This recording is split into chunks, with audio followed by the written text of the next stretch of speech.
Welcome. You're about to hear another Grandpa Hill true health story about Sandy and her seizures.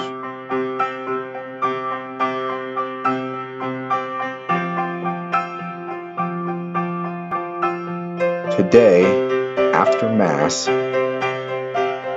I met a man, Tim. I told him about Grandpa Hill's true stories, and his question was actually of his whole family. What motivated me?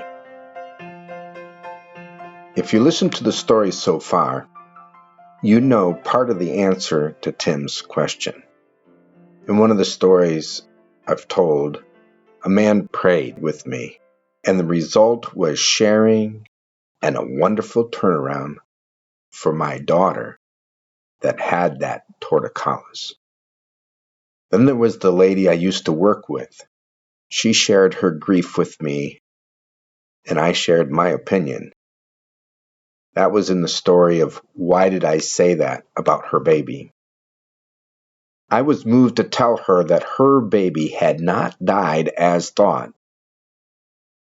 As it turned out, her baby was alive, and she encouraged me to never quit sharing myself and my experiences with others, no matter how uncomfortable or out of place it may seem. But Tim hadn't listened to any of those stories, and he didn't know about the podcast. I decided to answer his question with a story, Grandpa Hill's true health story about Sandy and her seizures.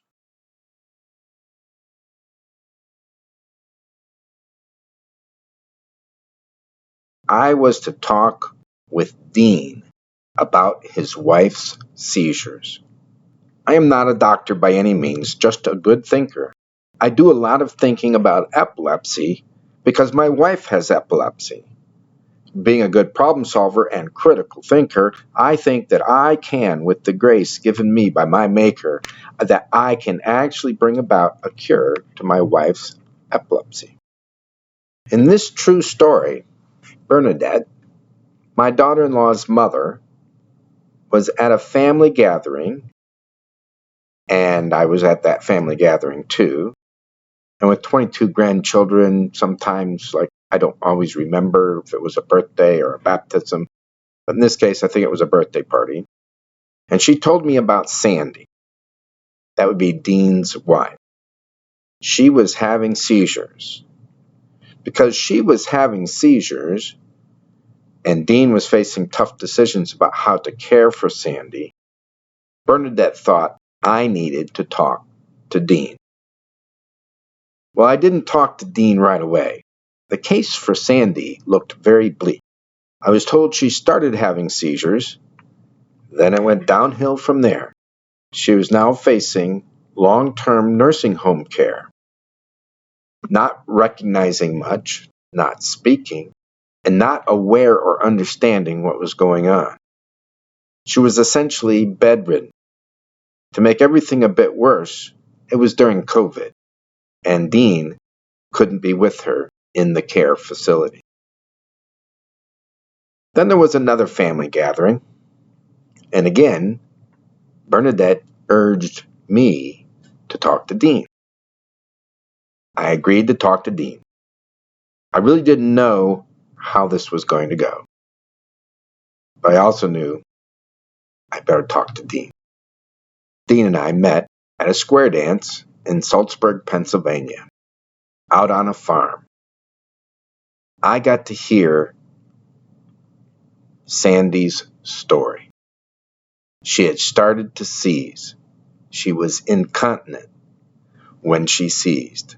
Then her cognition became limited. She was basically out of it, and nothing seemed to work, and nothing could be done, according to the doctors. Sandy already had a palsy, perhaps it was cerebral palsy, I don't know, or dystrophy, but she had braces and walked with the crutches. And it seemed from the medical field that this breakdown in Sandy was the beginning of the natural end to her life. When Dean was finished explaining and answering a few questions from me along the way, it was my turn to talk to Dean. I said to Dean, "You need a second opinion." He says, "I got a second opinion." Well, what did they say? The same as the first opinion, is what Dean said to me. I continued, "Well, I think the doctors have misdiagnosed Sandy." And then Dean asked me, "What do you think is going on?" "Well, Dean, I think Sandy has a problem with spinal fluid pressure."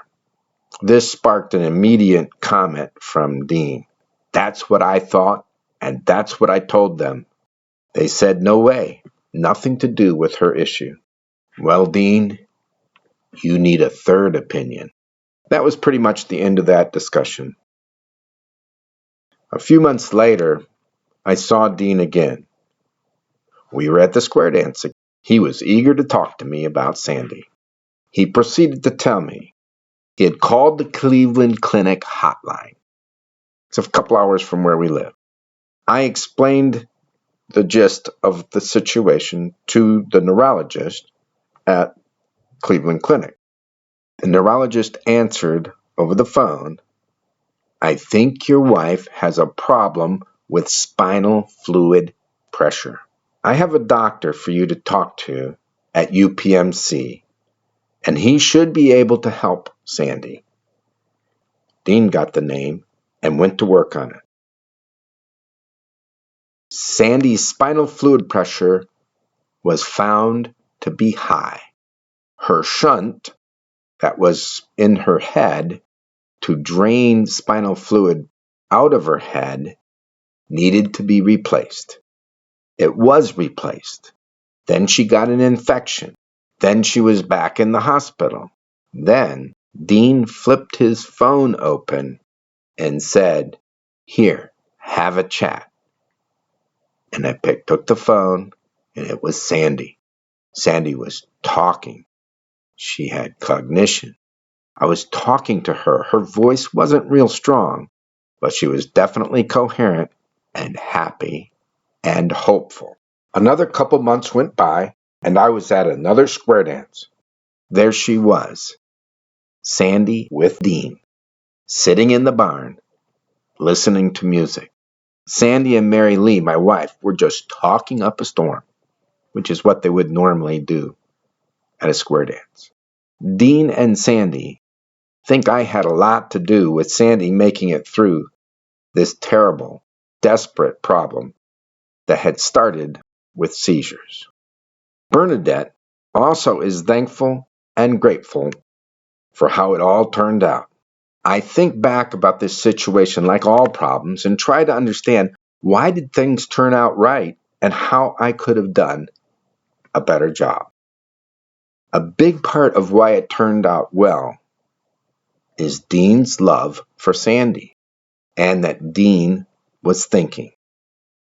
He knew his wife, and as it turned out, Dean had a good idea about spinal fluid pressure. Dean needed an advocate and a person to review Sandy's history with. Bernadette sensed that. Her love for Sandy and Dean had her looking to put me together with Dean, confident that if anyone could help them, it was me.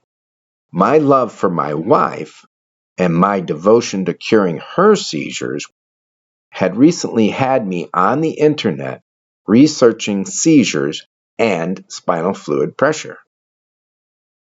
I had learned about brain sagging and the problems it causes with low spinal fluid. I'd been on forums and seen stray comments about people that didn't get the typical postural headache from low pressure, but they did get seizures when their spinal fluid pressure was low. I had also read a case of a man that had developed seizures, a young man. He had a shunt in his head from when he was a child. They replaced it, and his seizures went away, and he started having postural headaches.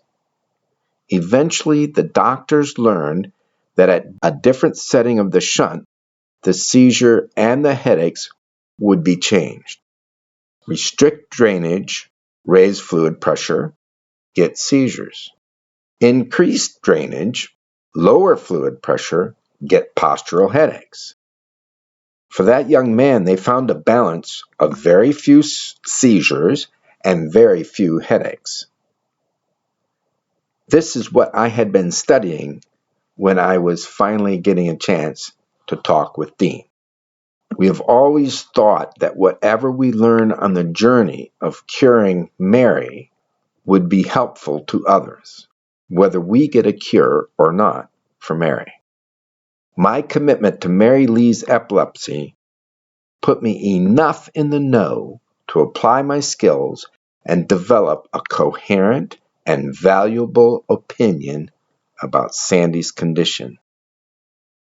I found it quite interesting, as I look back, when I was giving Dean my opinion that it was a spinal fluid pressure problem with Sandy, that I did not know that she had a shunt.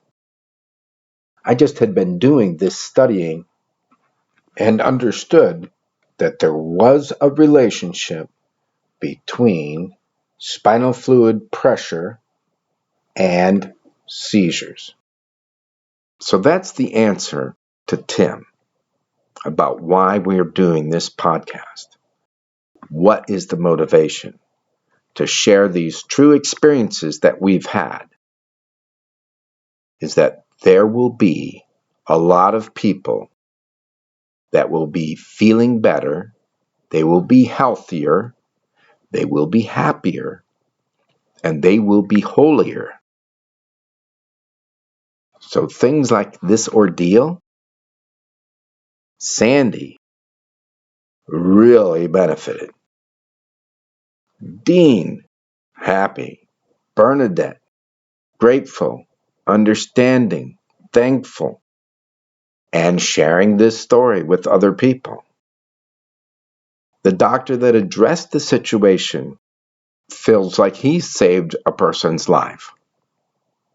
The hotline doctor at the Cleveland Clinic, he knew the people that could help Sandy. And Don, that's me, Grandpa Hill. I am just blown away. I'm blessed. I'm honored to be part of Sandy getting better, to be part of all the people that were praying for Sandy, to make my input and have it turn out so good. Just blessed.